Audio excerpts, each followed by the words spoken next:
Hello again and welcome to another 140k Imperial Guard Tactics video. Now today guys, I want to go through my competitive Cadian Imperial Guard list.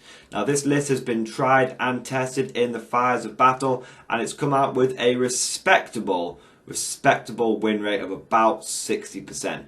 Those of you that have followed my last few tournament reviews will be fairly familiar with this list, but what I wanted to do is go through it in a bit more detail than I have done in my last two tournament videos, and also kind of have it in a little separate video so that someone wouldn't have to wade through the whole sort of hour and a half long videos that I've done previously, and it can just be concentrated in one place. People can come in, learn about the list, get a copy of the list from down below, and then they can go and use it and they can understand how it all works. So it's just trying to make things a little bit easier for the guys that follow this channel.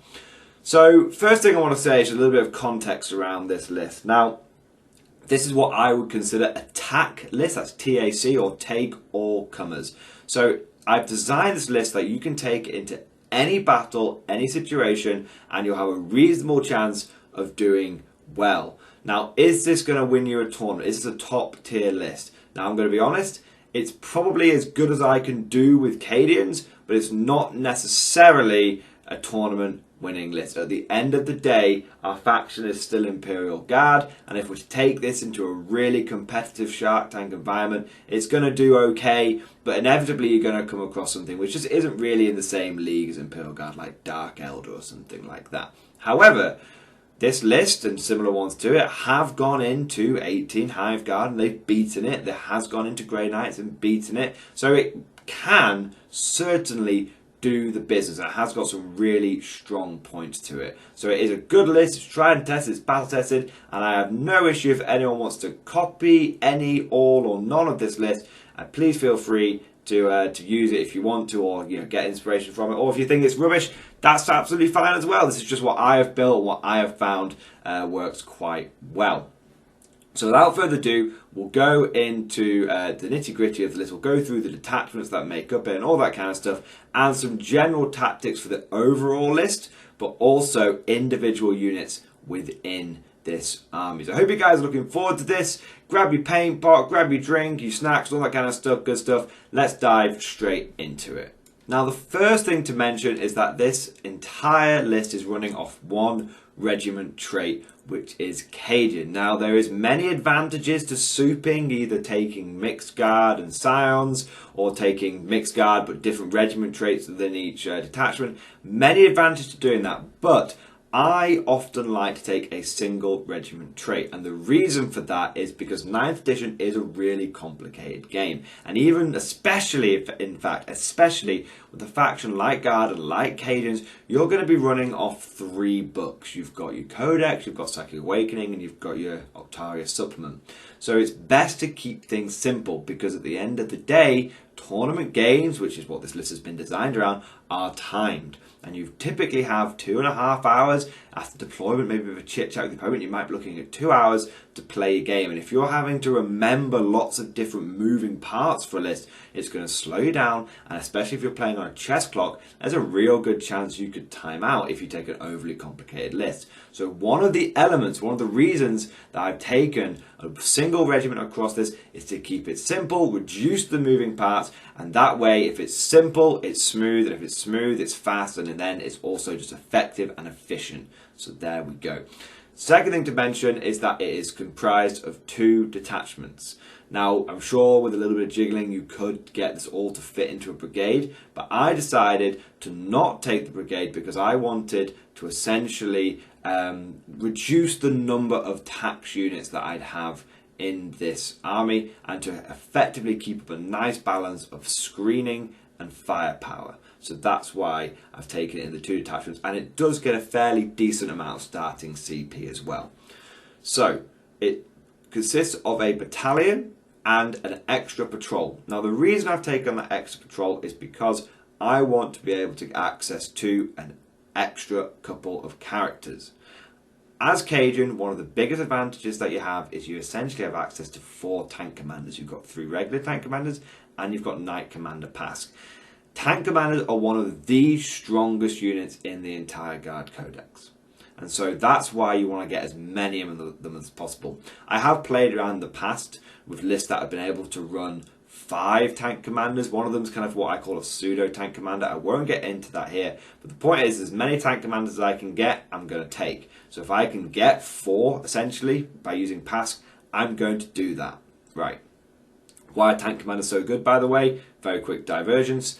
They're so good because they hit on 3s, and quite frankly, the difference between hitting on 3s and hitting on 4s, it might not seem like a big difference, but you fire a normal Leman Russ or something and then fire a tank commander and you'll never look back. That's the difference, okay?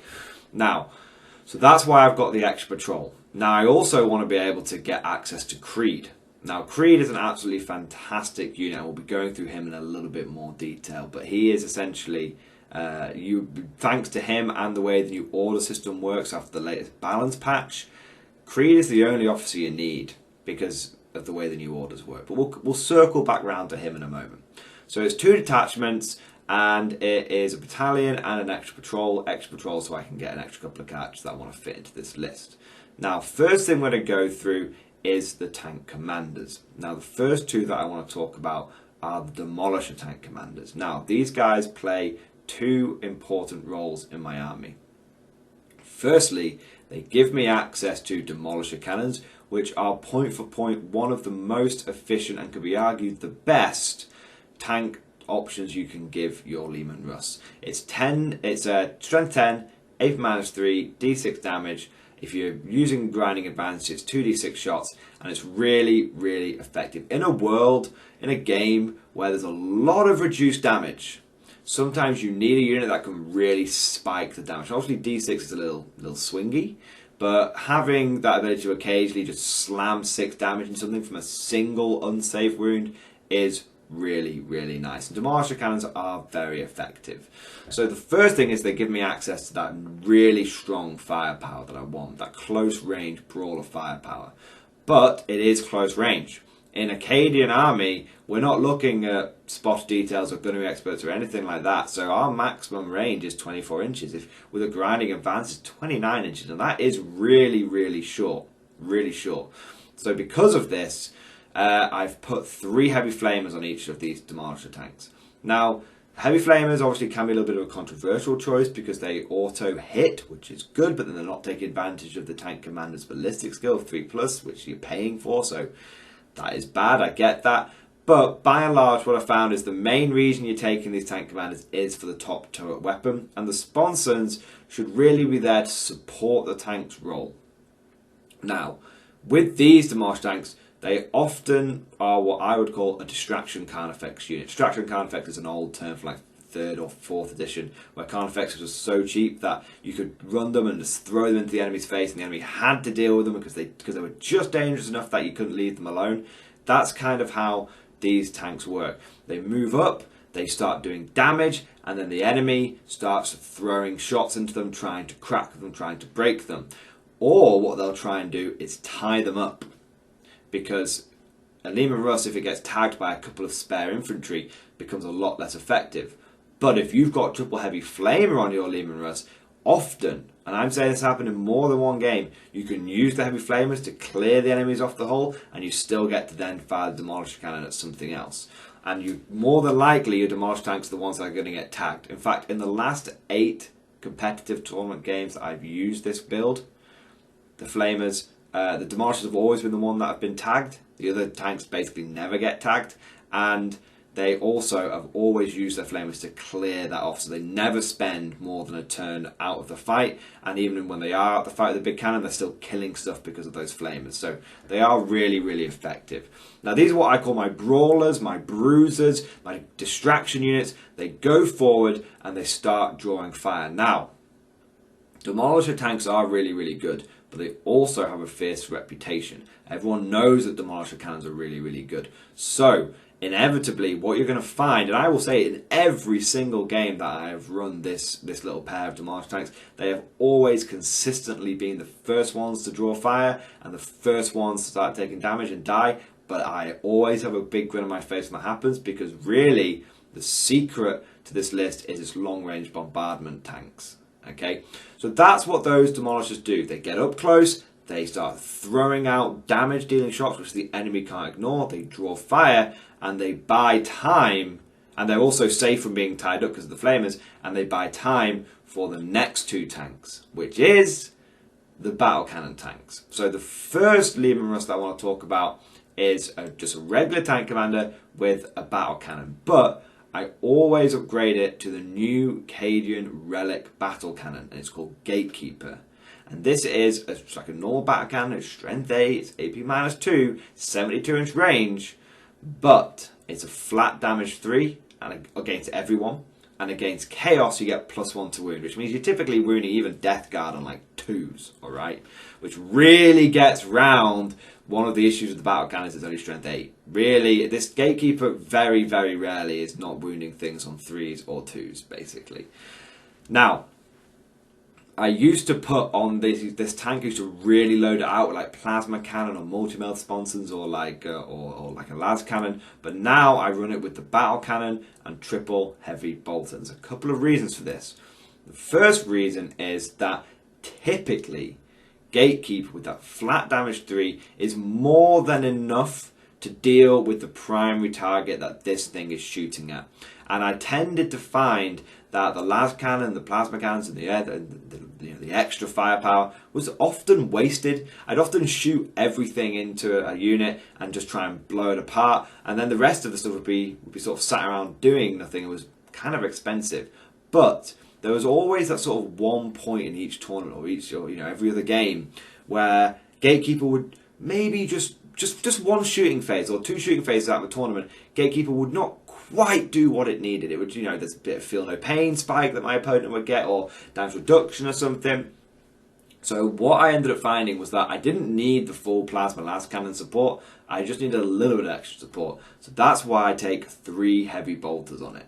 So the 3 heavy bolters essentially, if Gatekeeper just doesn't quite manage it, since I've put these heavy bolters on, they've consistently chipped off the last wound from something, chipped off the last couple of wounds, and done a really, just helped finish off what Gatekeeper can't quite finish. But to be honest, 9 times out of 10, Gatekeeper does do the main work, and the heavy bolters can be fired into something else or can just be used to chip off a last wound. Now, 72-inch range on that battle cannon, 36-inch range on those heavy bolters. This tank and the next one we'll be talking about in a moment can basically sit back and outrange anything. And how you use this tank is you if you need to hide it, you hide it for 1 turn, but you tend to basically set it up covering a firing lane. And anything that moves into that firing lane, you can move slightly left or right to get the angle on it, but anything that moves in or around that fire lane is going to get hit. Doesn't matter what size the board is, 72 inches goes from one end of the board to the next. You're always going to be in range. If this tank can see it, it can shoot it, and with flat damage 3, it's more than likely going to kill it. Okay? Now, the same thing goes for the next tank I want to talk about, which is Knight Commander Pask, essentially our 4th tank commander. Now, you do pay a premium for Pask. I believe you pay an additional 20-25 points over a regular tank commander to take him, so he is expensive, but he does get to hit on 2+, just natively 2+. And if hitting on 3s makes a regular tank go from, a tank commander so much better than a regular tank, then you can imagine what hitting on 2s is like. It is fantastic. Now, Pask only has a regular battle cannon, and the reason for that is because he can't be given a relic or anything like that. He can only take one of the standard choices.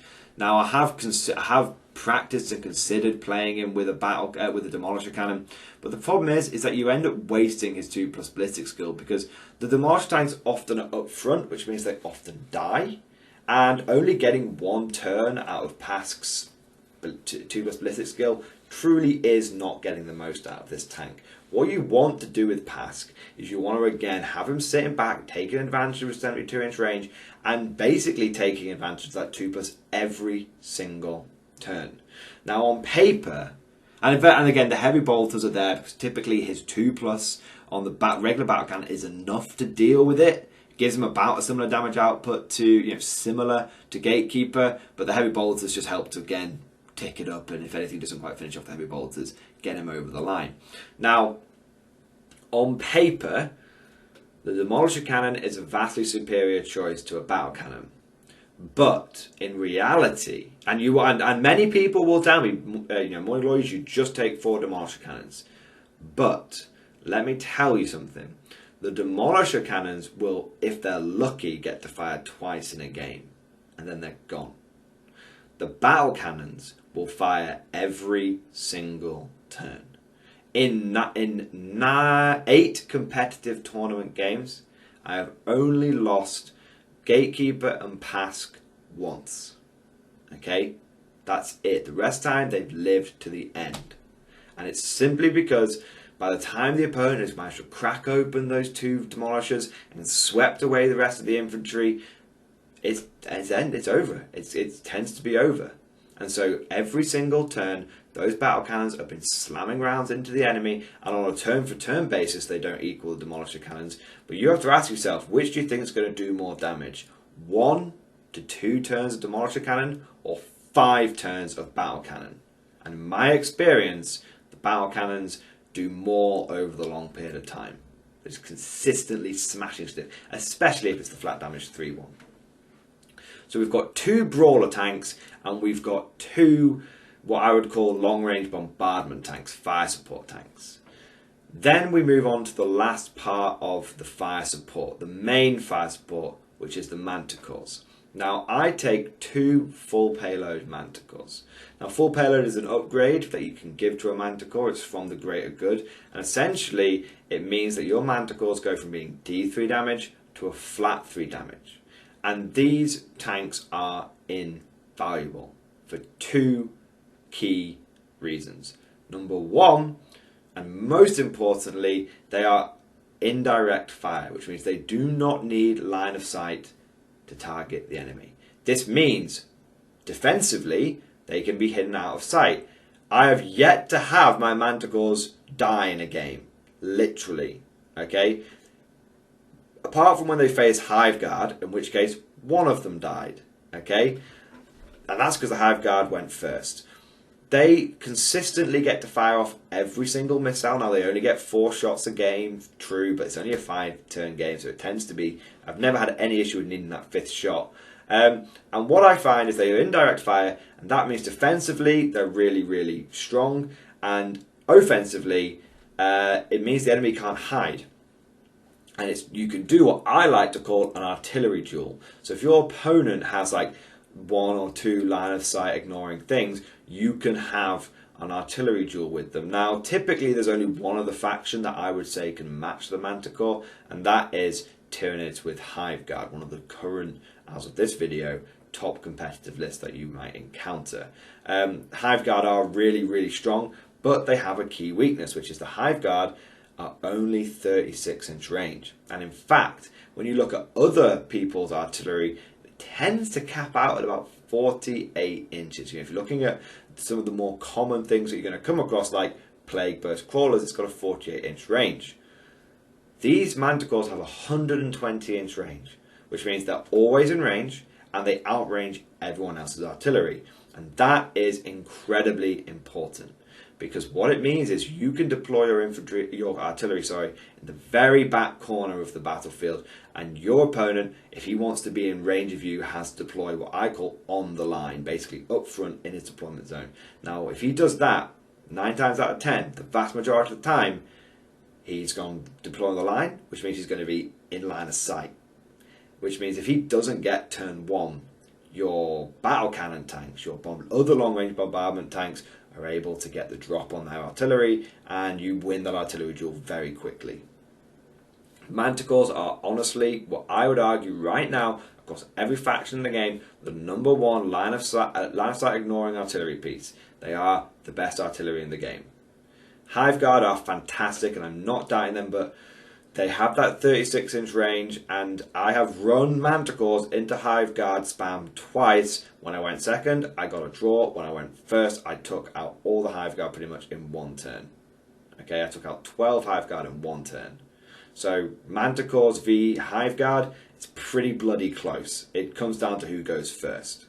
But Hive Guard are, anyway, Manticores are very, very, very, very good.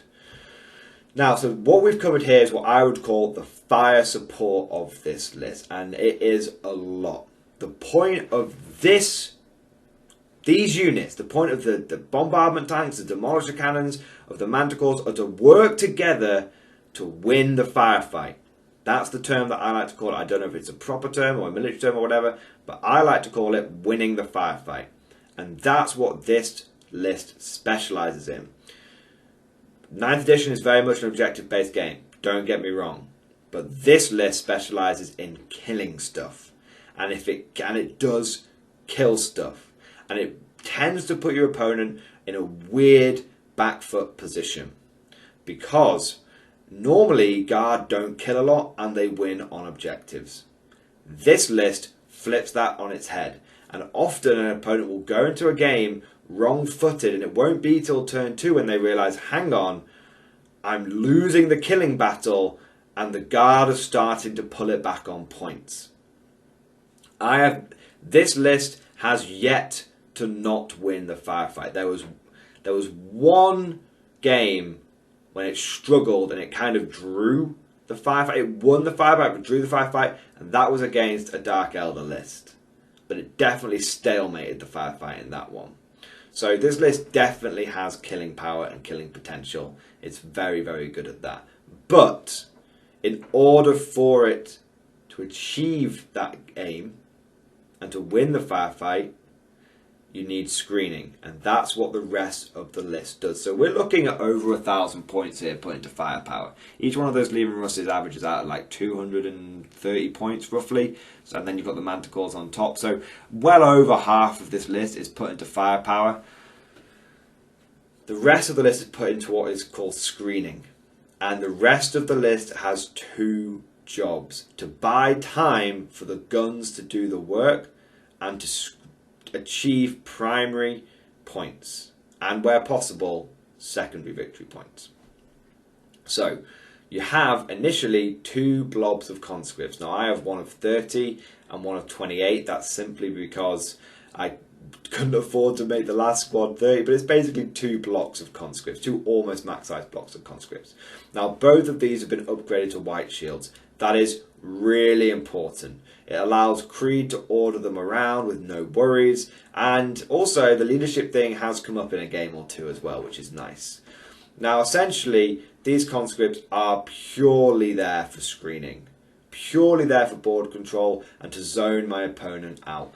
They are there to just clog up the board, and when needed I can move a block of 30 conscripts onto an objective, and that is difficult to shift. That's going to take a lot of concentrated fire from my opponent, and if he does that, he's not putting firepower into my other stuff, but he might be forced to do that to try and stop me from getting more primary or secondary points.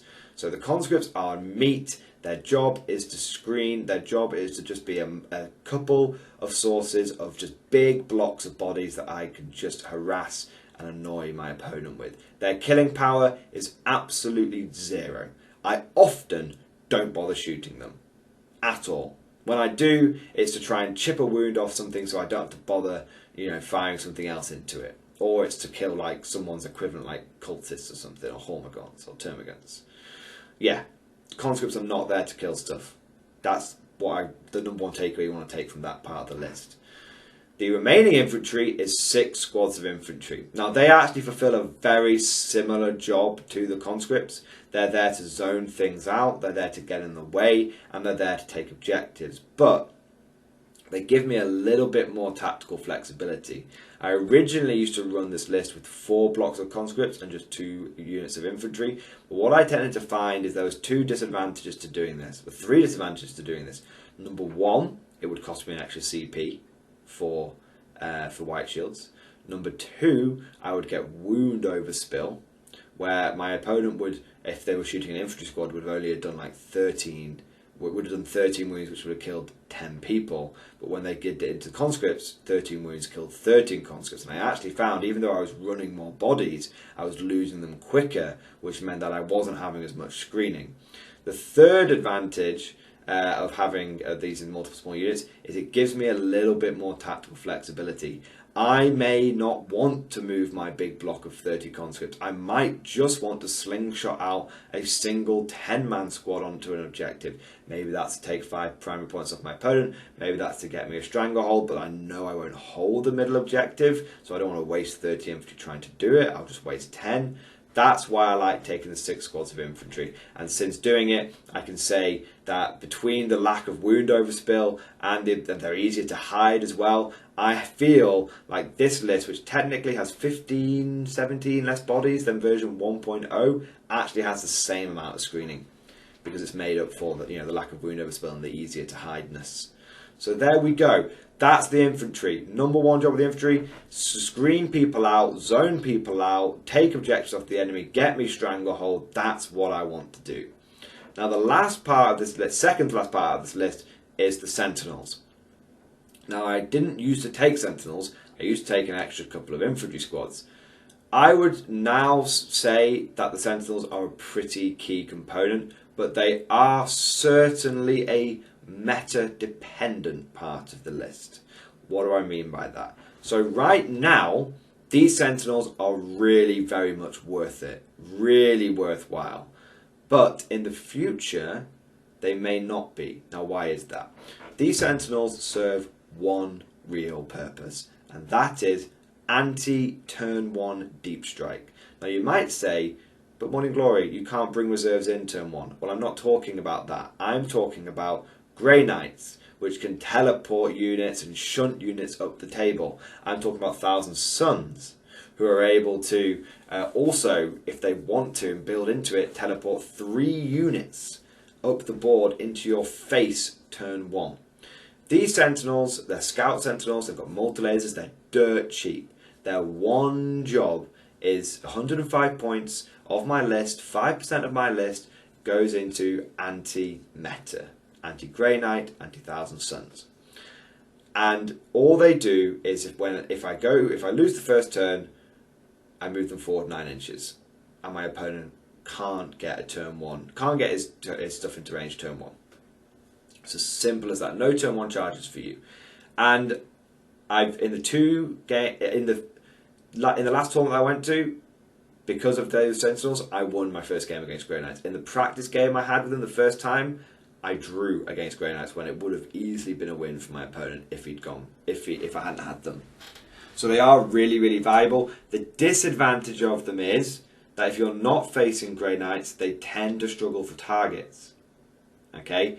And so, because they've only got multi-lasers, which don't do a lot of damage, and against a lot of armies will be basically useless.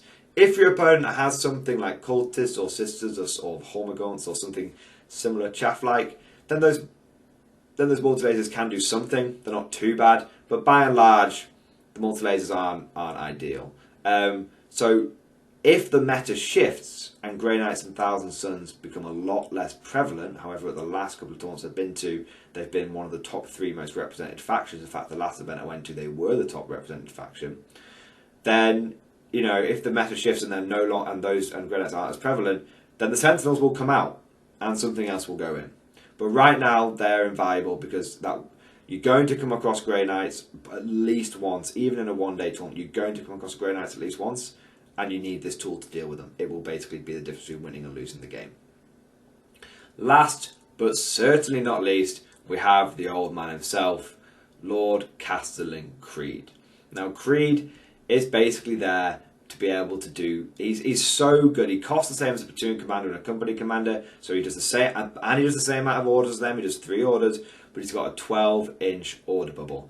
Creed is enough for me to order all 120 infantry in this list. Okay, one model brings enough to the table between the 12-inch bubble and the 3 orders, potentially 4 with inspired tactics, that it's enough. I never need an extra order out of him, and if I do, I've got the 1 CP. But I very, very rarely need it. Creed is really, really good. And that 12-inch order bubble, you don't think it's going to make a big difference until you use it, and then you're like, wow, it makes a huge, huge difference. Now, overall, how this list plays is it plays a little differently to how a lot of guard lists normally play. So when you're taking the other two competitive guard options, which are like Scions and pure infantry guard, your game plan with those armies is to score as many points as possible early on, deny as many points from your opponent as early on, and then hope that that you can weather the storm, that your opponent doesn't claw it back. So with pure infantry, you just hope that your opponent doesn't bring enough firepower to clear that off, and you end up just, you both score very highly, but you score higher, and your opponent ends up not having as many primary points. That's how pure infantry works, and that's one of the competitive ways of running guard. And Scions is like, you hope that you can come in and in turns 1 to 3 do loads of damage, because if you don't, turns 4, even if you do, turns 4 and 5, you're going to start taking huge casualties, but hopefully your opponent has been boxed in and can't get the points back. That's how those two armies work. This army works the opposite way around. In this army, you expect to have to hold the line for a couple of turns. Turn 1, turn 2, you might not get out of your deployment zone.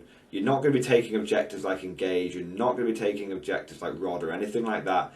What this list works around is Stranglehold and Banners. That's what you want to be aiming for with this. And the third secondary, if your opponent isn't like Psychers and you can't take up all the Witch, the third secondary I tend to take is either the mission specific one like Direct Assault, or I take No Prisoners, because typically you can still get 10 points of No Prisoners from most lists. Or obviously bring it down if they've got loads and loads of vehicles. But this list, like I said, it will hold the line for 2 turns, and you'll lose your infantry and your sentinels and that kind of stuff, but you won't lose your firepower. And then turn 3 is when the counter attack begins, and that's when you start. You've basically by end of turn 3 you will have cleared out nearly all your opponent's damage dealers. You would have won the firefight, and turns 4 and turns 5 you smash your opponents to bits and you claw back the remaining points. And that tends to be how this list wins. It's got to hold the line for a few turns and win, and rely on the fact that it's a 5-turn game, and you will be scoring heavily in the last turn. So if you use this list and you think, oh bloody hell, I'm not scored very highly in the first couple of turns, that's fine. You'll pull it back turns 3, 4 and 5. That's how it will work. Key disadvantage to this list though, it has an Achilles heel. It lacks the ability to be aggressive, hyper-aggressive, turn 1 against combat armies. Combat armies are going to come in, they're going to smash your face, you've got to hold that line, and you've got to hope you can clear them out quick enough to then score the points. Sometimes that's not possible, and that's where this list will struggle. But typically, you'll still always get 50 plus points, even on a loss with this list. But that is its one Achilles heel, and that is the one area that I think I could do with improving, and just get some genuine, honest to God Emperor, durability, up front, aggressive durability. Something like Bulgrins.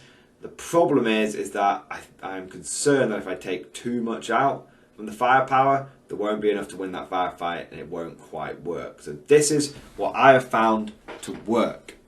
Using those tactics and having that game plan, being able to firepower and win in the later turns, that's how this list works. Expend bullets, not lives. And what I really like about this list, and this is like the summary of it, what I really like about this list is that it's not a skew list. It has a decent amount of infantry. It has a decent amount of tanks. It's got good firepower. It's got the ability to counter assault armies. It's not going to win combat, but Guard isn't typically a combat army. But what it can do is has enough bodies and enough tricks and tips to be able to mess up combat armies, slow them down in time for your guns to win the game. It's a very classic Guard army. It holds the line, it wins with firepower, not magic, not combat, it wins with guns.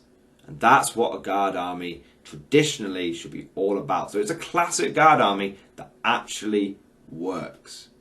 And it works effectively because of the new Cadian supplement. You can take advantage of all those duty stratagems. You're going to be using load, fire, reload every turn. You're more than likely going to be using overlapping fields of fire every turn, shock troops every turn. It's a very CP hungry beast. It's very CP hungry. The one golden piece of advice I would give anyone that's using this list or one similar to it and you're building it around Cadians is you have at most 2 turns of dumping CP into this list. 2 turns of command points. Often you can spend all 8 or 9 of your command points in one single turn. Okay, so when you decide to juice up the units, when you decide to dump the CP, mag dump the CP, when you decide to go Super Saiyan and just power up all units with CP, it kind of needs to be the killing blow. It needs to be important. It will be important because you're going to do so much firepower, but you've got to wait for that moment. Wait till you see the whites of their eyes potentially, or maybe you just want to get that early game and just advantage and just smash it. When I use this list, I dump all the CP turns 1 and 2, and I get that early game advantage, and then I just grind it out on the later turns.